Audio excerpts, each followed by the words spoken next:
Hi minasan, konnichiwa. This is Japanese language vocabulary series and today is another word of the day.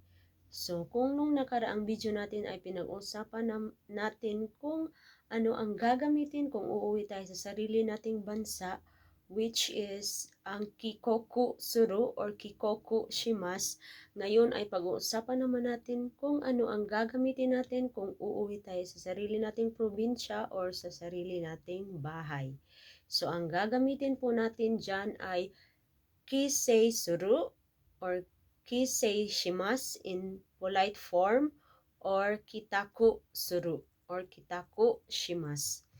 So, magbibigay po tayo ng halimbawa. So, halimbawa ay sasabihin mo na ngayong Obon Yasumi ay uuwi ka sa iyong probinsya. So, Obon Yasumi no toki ni inaka ni kisei shimasu. At kung uuwi ka naman sa iyong bahay ay Obon Yasumi no toki ni uchi ni kitaku suru or kitaku shimasu.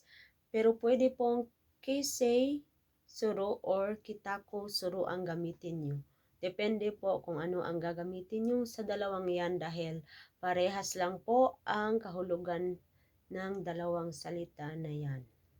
Magkaiba lang sila ng kanji pero yung meaning nila ay parehas lang po. So, yun lamang po at sana po ay may natutunan kayo sa maikling video na ito. Salamat po sa panonood at kung gusto nyo may matutunan pa kayo ay mag-follow lang po kayo. Maraming salamat po.